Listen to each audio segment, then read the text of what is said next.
All right, Pat, a one and a two and a three. Go. Okay, welcome back. This is Georgia Peachcast coming to you from Cherokee County, Georgia. This is Pat, And this is Gregg.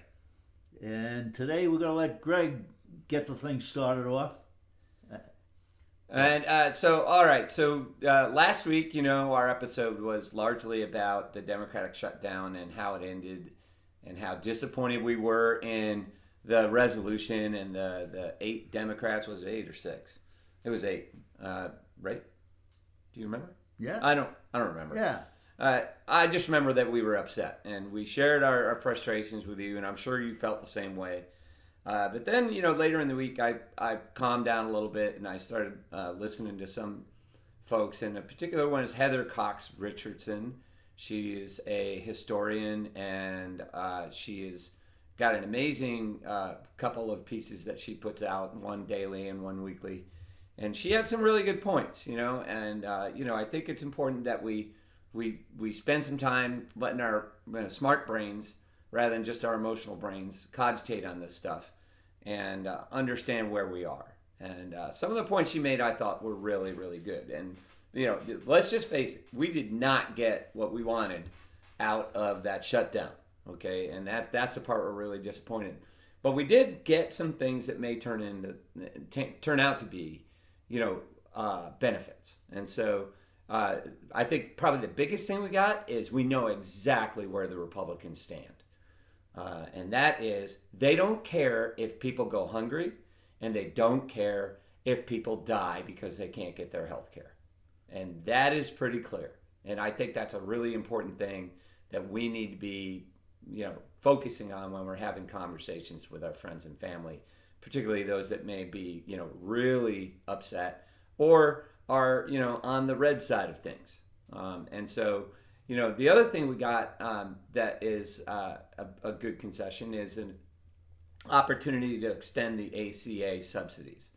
And that was not on the table at first. And so, that is a good thing. The Democrats get to actually write a bill that can be presented in the House and in the Senate and be voted on that would extend the subsidies into next year and possibly to the doorstep of the midterm elections. And that's when we find out whether they really mean what they say and letting us have it. So they're going to get a chance to vote. And if they vote against it, to Gregg's point, okay, it's back to them just reconfirming that they don't care about the health or the health and the life of a lot of our people. If they vote for it, well, then it's a win. Then we've got at least a year of people being able to catch back up and take care of their health insurance. Yeah, and I think it's really important to really pound that. It's definitely not what we wanted, but on the other hand, people are going to get their SNAP benefits through the holidays. They're going to get they're not going to be as hungry as they would have been, and I think that's really important. And the other thing, to kind of reiterate, is that we really know where the Republicans stand, and that's the thing to bring up. I was watching some people moaning, MAGA people talking about how the Democrats were like throwing tantrums and all this other stuff, and it's like, yeah, well, you know what? When your family members are going to go hungry, that's a good point to throw a tantrum, okay? Attention needs to be given to these things because otherwise they'll just disappear. And so, and we'll have people, starving on the streets. Yeah. I mean, we already have a homelessness problem that all is tied to hunger, and we don't need to exacerbate that. So, so I think it's really important as we move forward that we focus on the things that we did get out of that. And I think the biggest one is a clear understanding that this Republican Party does not care about average Americans. Yeah, and one other thing I wanted to say too, be aware that I can tell you from being on the ground, all right, that Democrats wanted to hold off and we were upset that they didn't hold out. But at the same time, we were ready, the whole communities across this country were ready to take care of feeding the people in the meantime if that shutdown continued. It wasn't a question of us being the Democrats and the progressives wanting to hold out and for a better deal, but at the same time we understood the pain of the people that were suffering in the meantime, and we were ready to jump in and help take care of those people, feed those people, make sure that they had what they needed to do, at least survive through it. So it was the progressives were aware of the pain for it and looking for to show that the Republicans really didn't care about the health and the life of Americans. Yeah, and I think that's really, really important. And what the Democrats were really fighting for was the future pain that people are going to go through, which is going to be much worse. And so, that is still out there. And so that's the thing we need to fight for, is to make sure that pain is as limited as possible by making sure that the ACA subsidies are fully funded way into the future. And as a matter of fact, expand the ACA, go for universal health care. That's really important. And those battles are still yet to be fought, but we can't lose sight of the long game. Okay, and that kind of leads us to the second part of our podcast, which is about affordability. And Pat, you had some things that you were talking about last week. Yeah, I got a kick out of Trump saying that the Walmart's prices for Thanksgiving dinner were down from last year. 25%. Yeah, right. All of us, people are not stupid. No matter, they jumped all over that. First of all, last year there was something like 21 or 22 items on that list, and right now there's 17 on the new list. So all of a sudden there are 5 or 6 things that you're not going to get. And the other point was that all of the things that you're getting on this year's list were all Walmart's brands. Last year were the traditional brands of whatever the product, whatever the food was that you were going to be buying. So yeah, there were more name brand items on the list last year. So I personally had an opportunity to check that out. There's 2 items that I get from Walmart on a regular basis. I've been getting the same things for like 2 years at least, if not longer. And those prices, okay. One of the prices was for years was $5.45. What was the item? What? What's the item that you're The you're item talking was about? frozen shrimp. Okay, frozen shrimp, medium size. Well, that's awful bougie of you, 40 Pat. to 45 shrimp. Okay, and anyway, so the other day I'm there getting that $5.45 is now $5.95. Okay, I didn't even do the percentage on it. The other item was a little cheaper. It was running about $5, about maybe $6.50. Now it's $7.50. So that's $1 increase. And this is all within a matter of the last month or so, because I get those same items generally on a bi-monthly basis. So the affordability thing is the bad thing is that the affordability is real and true. The economics of trying to pay for your health insurance and your mortgage and gas and food is driving the American people to the point of affordability being the number one subject in that. The answers are not coming out of Trump and his group. It's just they have no answer for how to do that, and they better start doing. They started to pivot. They're coming up with some really interesting things. Like this morning, my brother sent me a feed from Fox News, a clip, where they're trying to say that immigrants were importing cattle and that's why our beef is expensive. And I'm like, oh, really? So they're saying that their MAGA people are so stupid they don't understand basic supply and demand? If the supply goes up, prices should go down. Yeah. They shouldn't go up.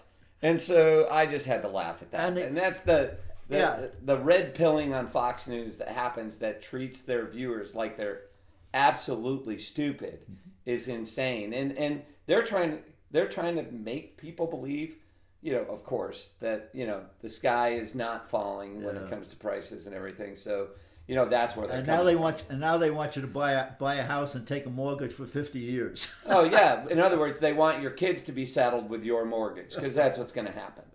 And there's a reason that the 30-year mortgage was the cap.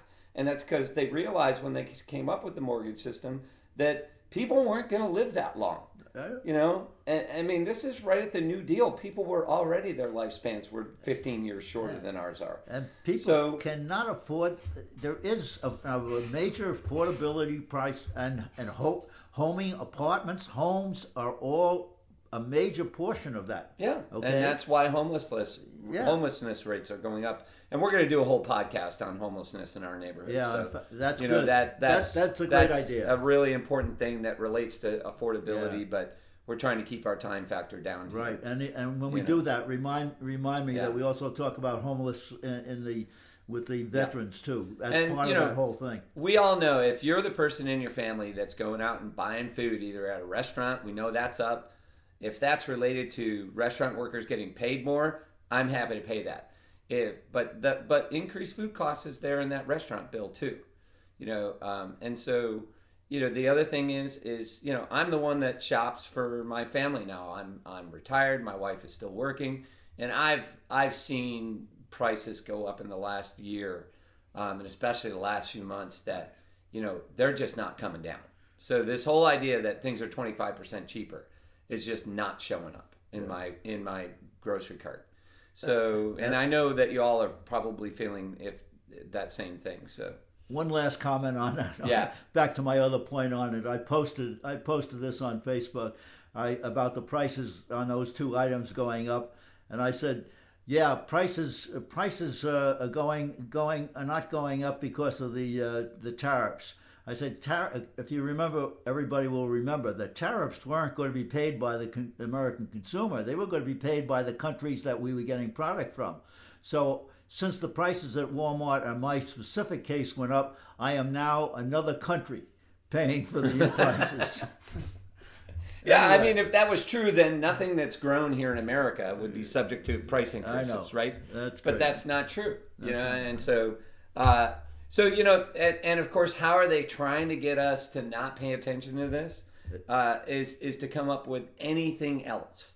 And the other thing they don't want us to pay attention to is the Epstein files.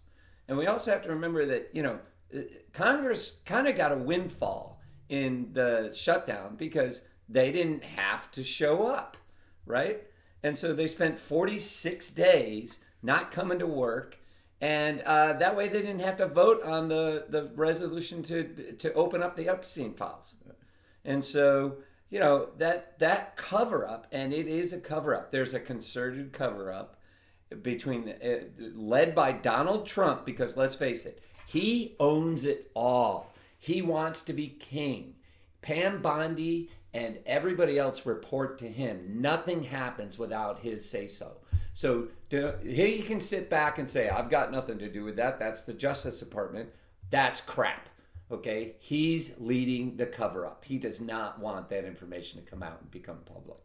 And so, you know, we all need to keep that conversation going. We can't let that fade in the background. No. He and his people are protecting pedophiles. Yeah. Okay? If they're not pedophiles themselves. Sorry, that's a little bit of conspiracy theory coming out of me. But you know what? The evidence is true. The evidence is, I shouldn't say that. The circumstantial evidence is the size of Mount Everest. And so, you know, we need to make sure that we're holding feet to the fire. Right. You know? That's absolutely. And then there are already stuff that's already come up in the last couple of weeks. Have already started to name people. In fact, I think I remember. I know I did. I saw that three of British names came up. There's Prince Andrew. He's Andrew. Deep into it. It's three others that have come up in those files that all of a sudden they've been tied to Epstein. Well, they're going to bring up anybody's name that's not them. Yeah. And so we need to remember that any names that come out from the Trump administration people, or Trump himself, are being dusted out there for one purpose, to deflect away from them. Yeah. They don't want their names to come out. So they're going to pull out every single name that they can. But a lot of those names are also his backers and his money that came into him, and they were all part of that same group. Exactly.